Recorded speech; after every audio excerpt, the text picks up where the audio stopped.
Eragon by Christopher Paolini. Chapter 4 Fate's Gift.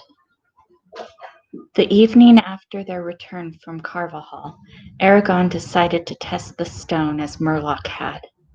Alone in his room, he set it on his bed and laid 3 tools next to it.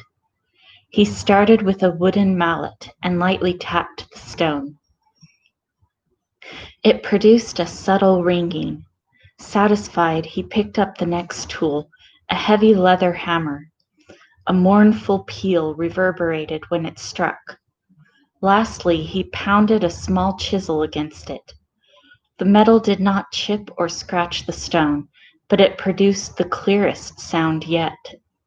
As the final note died away, he thought he heard a faint squeak.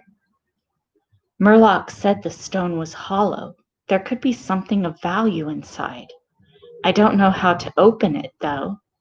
There must have been a good reason for someone to shape it, but whoever sent the stone into the spine hasn't taken the trouble to retrieve it, or doesn't know where it is.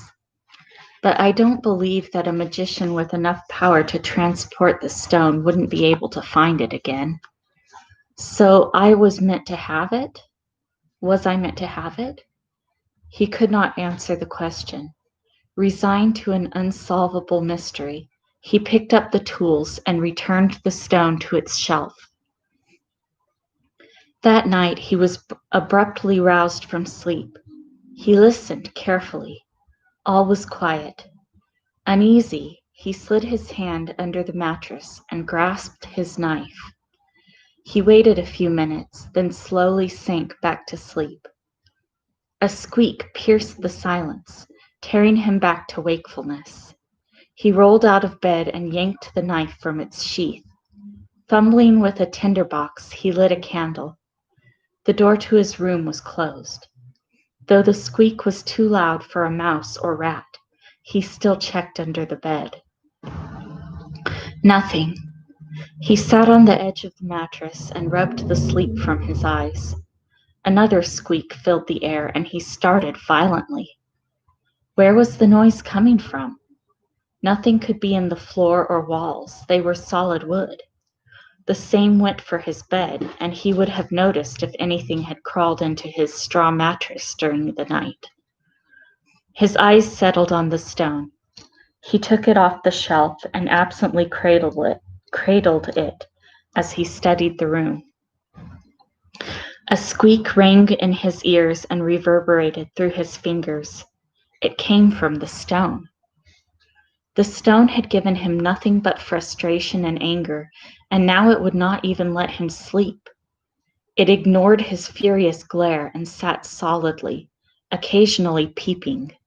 Then it gave one very loud squeak and fell silent. Eragon warily put it away and got back under the sheets. Whatever secret the stone held, it would have to wait until morning. The moon was shining through his window when he woke again. The stone was rocking rapidly on the shelf, knocking against the wall.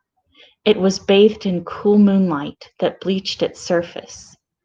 Eragon jumped out of bed, knife in hand.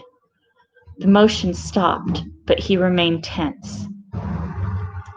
Then the stone started squeaking and rocking faster than ever.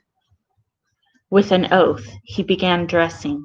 He did not care how valuable the stone might be. He was going to take it far away and bury it. The rocking stopped, and the stone became quiet.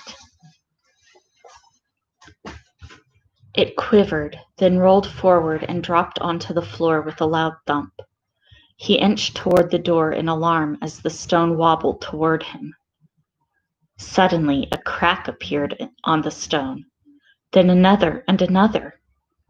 Transfixed, Eragon leaned forward, still holding the knife. At the top of the stone, where all the cracks met, a small piece wobbled, as if it were balanced on something, then rose and toppled to the floor. After another series of squeaks, a small dark head poked out of the hole, followed by a weirdly angled body. Eragon gripped the knife tighter and held very still. Soon the creature was all the way out of the stone. It stayed in place for a moment, then skittered into the moonlight. Eragon recoiled in shock. Standing in front of him, licking off the membrane that encased it, was a dragon.